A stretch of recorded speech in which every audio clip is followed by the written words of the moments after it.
Assalamualaikum warahmatullahi wabarakatuh. Apa kabar sobat-sobat semuanya? Oke, sebelum dilanjut ceritanya, seperti biasa bantu tekan tombol like dan berkomentar juga. Terima kasih sesudah dan sebelumnya yang sudah tekan tombol like. Oke, kita lanjutkan saja ceritanya.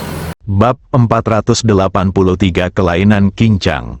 Wulong mengenakan jas hitam, kemeja putih di bawahnya, dan dasi hitam. Namun, ini terasa sangat sederhana. Dia bahkan memiliki senyuman tipis di wajahnya saat melihat mata semua orang, yang membuat kesan semua orang terhadapnya lebih baik. Tang Haiyang melihat mata semua orang tertuju pada Wulong, dan wajahnya menunjukkan kegembiraan. Setelah kembali, dia dengan sengaja menggunakan beberapa hal kecil untuk menguji Wulong, dan menemukan bahwa dia sebenarnya tidak peduli dengan uang atau ketenaran, tetapi lebih pada apa yang ada di dalam hatinya. Merasa terluka. Semakin sering hal ini terjadi, semakin Tang Haiyang tidak meragukannya, jadi dia ingin memperkenalkan Wulong kepada semua orang. Ini saudaraku Wulong. Mulai sekarang, selain aku, dia akan menjadi satu-satunya yang bisa memberi perintah kepada semua orang di perusahaan keamanan Wanseng. Apakah kamu mengerti? Tang Haiyang bertanya dengan keras. Dimengerti, semua orang segera merespons. Tang Haiyang mengangguk puas. Saat dia hendak berbicara, dia melihat panggilan dari Zhou Fenghua dan melambai kepada semua orang, keluar. Semua orang dengan cepat berdiri dan pergi, lebih memperhatikan Wulong di dalam hati mereka. Dalam sebuah pertemuan, Tang Haiyang baru saja memperkenalkan seseorang dalam 2 kalimat. Wulong ini sepertinya adalah seseorang yang sangat dihargai dan dihargai oleh Tang Haiyang. Tang Haiyang memandang Wulong dan berkata, "Saudaraku, kamu boleh tinggal, kamu tidak perlu keluar." "Saudara Tang, aku akan keluar. Kamu akan bersamaku sebentar lagi." Wulong keluar dengan tegas. Hal ini membuat Tang Haiyang memiliki kesan yang lebih baik terhadap Wulong, mengetahui kemajuan dan kemundurannya, serta posisinya. Semua orang melihat bahwa panggilan yang akan dijawab Tang Haiyang itu penting, tetapi mereka tidak menyembunyikannya dari Wulong dan lebih memperhatikan Wulong. Tang Haiyang sendirian di ruang konferensi, dia menekan tombol panggil dan suara dingin Zhou Fenghua segera terdengar dari dalam. "Tang Haiyang, kamu menjadi semakin tidak berguna." Dia dimarahi karena tidak sopan. Tang Haiyang merasa tertekan di dalam hatinya, tetapi tidak ada yang bisa dia lakukan, karena Zhou Fenghua adalah sepupu yang tidak bisa dia sakiti. Tepatnya, orang-orang memandang rendah dia, dan merupakan suatu kehormatan untuk memanggilnya. Faktanya, tidak ada seorang pun di seluruh keluarga Zhou yang berani mengganggunya. "Apa instruksimu, sepupu?" "Bawa semua orang dari perusahaan keamanan Wanseng ke kota Ninghai dan ikuti perintah saya." Ini, Tang Haiyang memasang ekspresi malu di wajahnya. Dia tidak akan berani melakukannya tanpa persetujuan Tuan Zhou. Apakah kamu ingin aku mengatakannya untuk kedua kalinya?" Nada suara Zhou Fenghua sudah marah. "Tidak, sepupu, kamu tahu aku harus menuruti perintah pamanku. Tanpa pengaturannya, aku tidak akan berani." "Oke, kalau begitu, cari dia dan lihat apakah kamu bisa kembali hidup-hidup." Wajah Tang Haiyang menjadi pucat. Dia mengira dia dihukum seperti itu hanya karena dia gagal menangkap Chen Ya terakhir kali. Jika dia benar-benar pergi ke sana lagi, mengetahui bahwa perjalanan ke Ninghai ini akan menderita kerugian besar, dia mungkin akan kehilangan nyawanya. "Tunjukkan padaku di kota Ninghai sebelum malam ini, atau kamu akan menanggung konsekuensinya." Dengan keras, tutup telepon, Tang Haiyang berpikir beberapa detik, lalu berdiri dan berkata, "Kemarilah, kumpulkan semuanya, ayo pergi ke Ninghai." Seseorang segera menerapkannya di depan pintu, dan seluruh perusahaan keamanan Wanseng langsung menjadi bersemangat. Memikirkan saudara laki-lakinya yang terbunuh di Ninghai, api balas dendam yang kuat langsung menyala. Di dalam rumah sakit Pokol, Laoki, berapa lama waktu yang dibutuhkan untuk pulih dari penyakitku? Ji Fei berbaring di tempat tidur dan menoleh untuk melihat Qi Yuan yang telah selesai memeriksa lukanya dan bertanya. Raja Naga, saya perkirakan akan memakan waktu setidaknya 1 minggu agar penyembuhan jangka panjang terjadi. Jika runtuh 2 kali berturut-turut, pemulihannya akan lebih lambat. Ji Fei membanting tangannya ke tempat tidur, wajahnya penuh amarah dan penyesalan. Raja Naga, jangan khawatir, kami bisa menangani apapun yang terjadi. Feng Huang melihat bahwa Ji Fei sangat khawatir, dan khawatir ketika dia mengira Qing Chang secara pribadi telah menyuruhnya untuk membunuh orang tuanya. Jangan ada konflik apapun dengan Zhou Fenghua akhir-akhir ini. Phoenix bertanya dengan enggan, mengapa, meskipun Qing Chang tidak mengambil tindakan, jika dia melakukannya, dia mungkin akan membunuhmu. Kami tidak takut mati, paling buruk, kumpulkan beberapa saudara, dan kami akan membunuhnya terlebih dahulu. Qi Yuan berkata dengan marah, omong kosong. Ji Fei memarahi dengan marah dan Qi Yuan terdiam. Kalian keluar, kedua orang itu berbalik dan keluar dengan penyesalan di wajah mereka. Ji Fei berbaring di tempat tidur, merasa sangat tidak rela dan tertekan. Karena dia tidak bisa lagi membunuh orang setelah menyelamatkan Phoenix terakhir kali, dia merasa seolah-olah budidayanya mengalami hambatan dan dia tidak pernah bisa mencapai level berikutnya, yang membuatnya bingung. Ji Fei tiba-tiba menjadi sangat gugup, masuk. Dia berkata sambil melihat ke arah pintu. Sosok Qing Chang muncul di depan pintu. Namun, dia tidak sekuat dan mendominasi seperti saat pertama kali datang, yang membuat Ji Fei tidak terlalu merasakan tekanan padanya. Ji Fei berkata tanpa ada tanda-tanda kelemahan, jika kamu ingin membunuhku, lakukan saja. Qing Chang tidak berbicara, tetapi melihat keluar jendela dengan tangan di belakang punggung. Saat itu sudah malam pertama, dan meski lampu di luar terang benderang, namun tidak bisa menghalangi datangnya kegelapan. Ekspresinya membuat Ji Fei merasa aneh dan dia melihat keluar jendela. Setelah sekian lama, Qing Chang tiba-tiba menoleh dan berkata, apakah kamu sudah menemukan jawabannya sendiri? Ji Fei terkejut dan melihat keluar jendela lagi.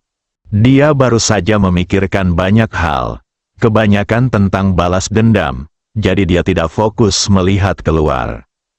Sekarang Qing Chang mengingatkannya untuk melihat keluar dengan serius. Malam sepertinya datang seperti air pasang, dan hari semakin gelap. Hanya dia masih tidak mengerti apa maksudnya. Siang dan malam tidak bisa hidup berdampingan di waktu dan tempat yang sama. Begitu pula manusia. Hidup dan mati tidak bisa hidup berdampingan. Mungkin, hanya melalui konsentrasi kita bisa berubah. Suara Qing Chang turun, dan orang itu telah pergi. Ji Fei melihat keluar jendela dan berpikir keras. Tiba-tiba sebuah meteor melintas di langit malam, dan mata Ji Fei berbinar. Dia akhirnya tahu kenapa dia bertingkah seperti ini akhir-akhir ini.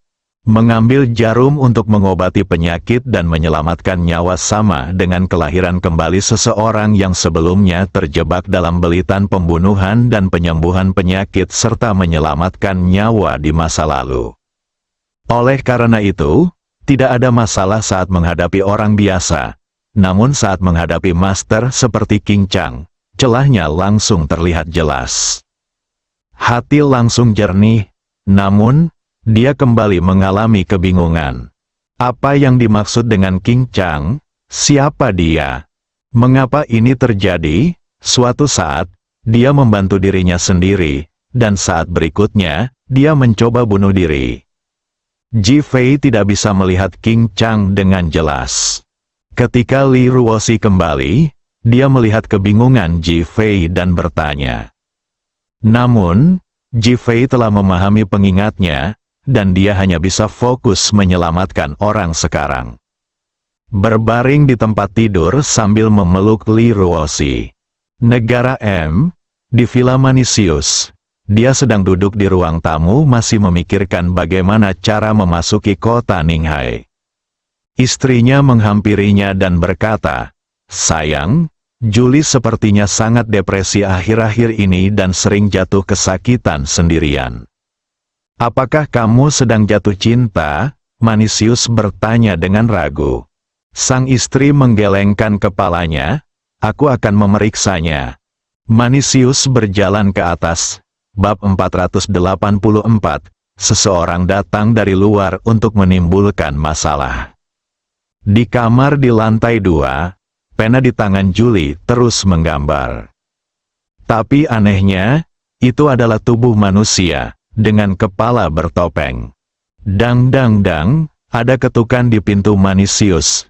Julie buru-buru meletakkan kuas, meletakkan lukisan itu di bawah tumpukan kertas, dan berlari untuk membuka pintu. Manisius berdiri di depan pintu sambil tersenyum. Matanya tertuju pada Julie, yang tingginya sekitar 1,75 meter, dan mengenakan gaun tidur berwarna krem. "Tentu saja nyaman, aku hanya ingin bertemu denganmu untuk sesuatu." Julie tersenyum dan berkata kepada ayahnya. Manisius mengangguk dan masuk. Melihat sekeliling, tirai di sekelilingnya tertutup rapat, dan tidak ada yang terlihat di luar. Dia mengamati tempat tidurnya dan meletakkan boneka beruang besar di sisi kiri dan kanan. Manisius merasakan sakit di hatinya. Julie adalah putri satu-satunya. 3 tahun lalu, ketika dia sedang bepergian, dia diculik oleh perampok di tengah malam. Sejak saat itu, Julie tampak sangat berhati-hati, dan kamar tidurnya selalu sempit.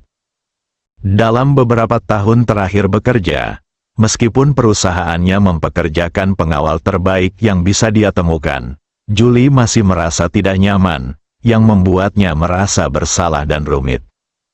Julie melihat kesedihan muncul di ekspresi ayahnya, dan merasa sedikit rumit. "Ayah, aku ingin berhenti dari pekerjaanku dan bepergian sebentar." Julie berbicara lebih dulu. Manisius terkejut, "Kamu akan bepergian kemana?" "Kerajaan Naga." Ketika Julie menyebut negeri Naga, dia memikirkan pria yang memakai topeng dan fasih berbicara bahasa negeri Naga. "Apakah ada tempat tertentu yang ingin kamu kunjungi?" Julie menggelengkan kepalanya. "Lalu bagaimana kalau kamu pergi ke Ninghai, Kerajaan Naga, untuk berinvestasi atas nama perusahaan, dan juga melakukan perjalanan dalam perjalanan?" Manisius berpikir dengan cara ini Julie bisa mendapatkan perlindungan dari pemerintah, yang mungkin merupakan cara yang baik. Tepat ketika Julie hendak menolak, Manisius melanjutkan, "Itu dia." Berpikir bahwa misi ini adalah untuk bekerja sama dengan pemimpin masyarakat Tianmen, Julie tidak memiliki pemikiran dan keinginan lain, dan kecil kemungkinannya untuk menarik perhatian orang lain, jadi ini adalah rencana terbaik. Julie melihat ekspresi tekad ayahnya dan mengangguk, "Aku akan berangkat besok." Manisius mengangguk dan keluar untuk menelepon untuk membuat pengaturan. Julie mengeluarkan potret itu dan melihatnya lama sekali. "Aku di sini, kamu di mana?" Sedikit rasa mabuk cinta muncul di mata birunya, dan ada lebih banyak harapan di wajah cantiknya. Di dalam Villa Chenlong, Tang Haiyang berdiri dengan patuh di depan Zhou Fenghua, dengan kepala menunduk dan mata gugup. Dia tiba tepat waktu hari ini, tapi dia datang secara terpisah untuk tetap bersikap low profile, jadi dia tidak bertindak tepat waktu. "Saya akan memberi Anda 2 tugas sekarang."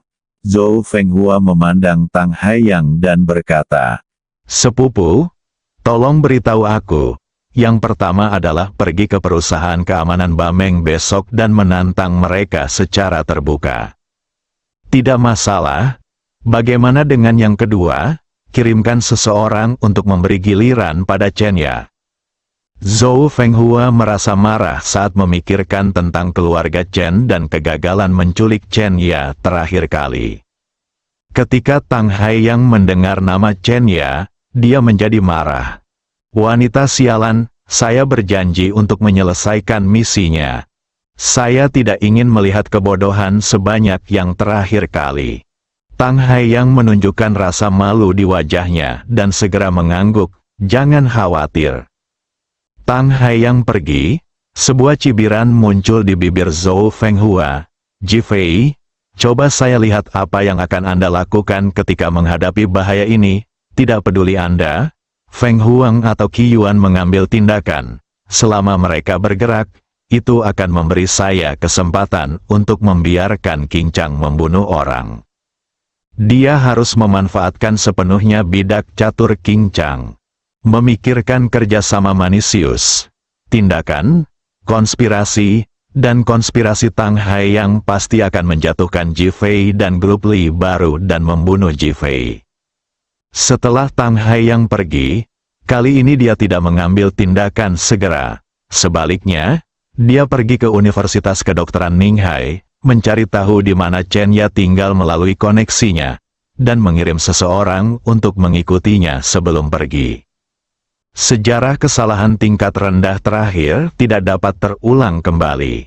Namun, Tang Haiyang tidak menyadari ada sepasang mata yang menatapnya dalam kegelapan, melihat semuanya dengan jelas. Itu tak lain adalah Miki Oda. Dia khawatir Zhou Fenghua akan menyerang Ji Fei, jadi dia mengikutinya secara diam-diam. Karena Zhou Fenghua memiliki master seperti King Chang di sisinya, dia tidak pernah berpikir ada orang yang berani mengikutinya. Yang tidak dia duga adalah King Chang menutup mata terhadap Oda Miki. Tang Haiyang pergi, dan Oda Miki juga pergi, dan dia dilarikan ke rumah sakit Boai. Saat ini, hari sudah larut malam, dan Li Ruoxi tertidur di sebelah Ji Fei. Ji Fei juga tertidur. Tiba-tiba terdengar suara di depan pintu, Ji Fei langsung membuka matanya, lalu mencium aroma Oda Miki. Oda Miki telah datang ke sisi Ji Fei. Dalam kegelapan, sepasang mata bertemu dengan mata Ji Fei yang terbuka, dan keduanya bisa melihat satu sama lain dengan jelas. Oda Miki menggigit bibirnya erat-erat dan diam. Dia menunjuk ke tubuh Ji Fei dan bertanya tentang lukanya.